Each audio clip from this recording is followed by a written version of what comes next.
this is a hypothetical. Why can't we just have Okay, well, you're hypothetically bad at this. Okay, well, you're hypothetically bad at hosting, but no one said anything. Today's matchup is international relations versus political science.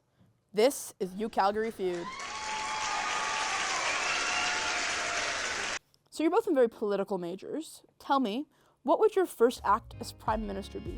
Okay, my first act as Prime Minister would be to begin a nationwide like commuter train system, you know, so that we're better able to like travel the country. You know, it's more affordable, more like comfortable probably than taking a bus. This has already been in the works for quite some time. I don't really think that this is like very specifically something that Tory can achieve only if she's Prime Minister.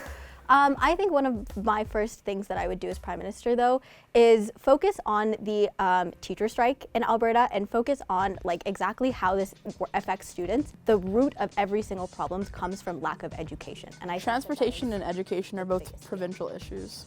No, but it's cross Canada. It's That's what I cross mean. Canada. They're under provincial jurisdiction. That being So said, what are you going to do as Mark Carney? No, I'd be doing it as Tory Isles, as Prime Minister Tory Isles. yeah, there's no Mark Carney in this Yeah. situation. No, but it's provincial affairs. No, but like, Yes, education and transportation are funded and decided on by legislation made in the provincial Okay, government. but this is a hypothetical. Why can't we just have Okay, well, you're hypothetically bad at this. okay, well, you're hypothetically bad at hosting, but no one said anything. Point to neither. Point to neither. Zills. Point to Liba.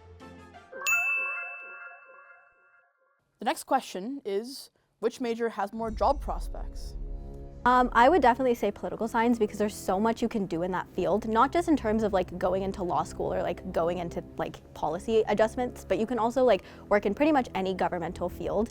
Whereas I think in IR, you're more like focused on trade agreements or things like that, which I don't really think is very interesting. Okay, absolutely. Okay, first off, we're touching on obviously like various theories, which of course poli-sci does too, theories of international relations, but then we also get to like hands-on experiences. Like in my French class, we're doing learning by experience. So I'm actually going out into the world and using my French language skills to like make an impact on the local community. Would you not agree that this is just basically model UN for like adults? Like, is this I don't really see a career. Aren't you both in retail?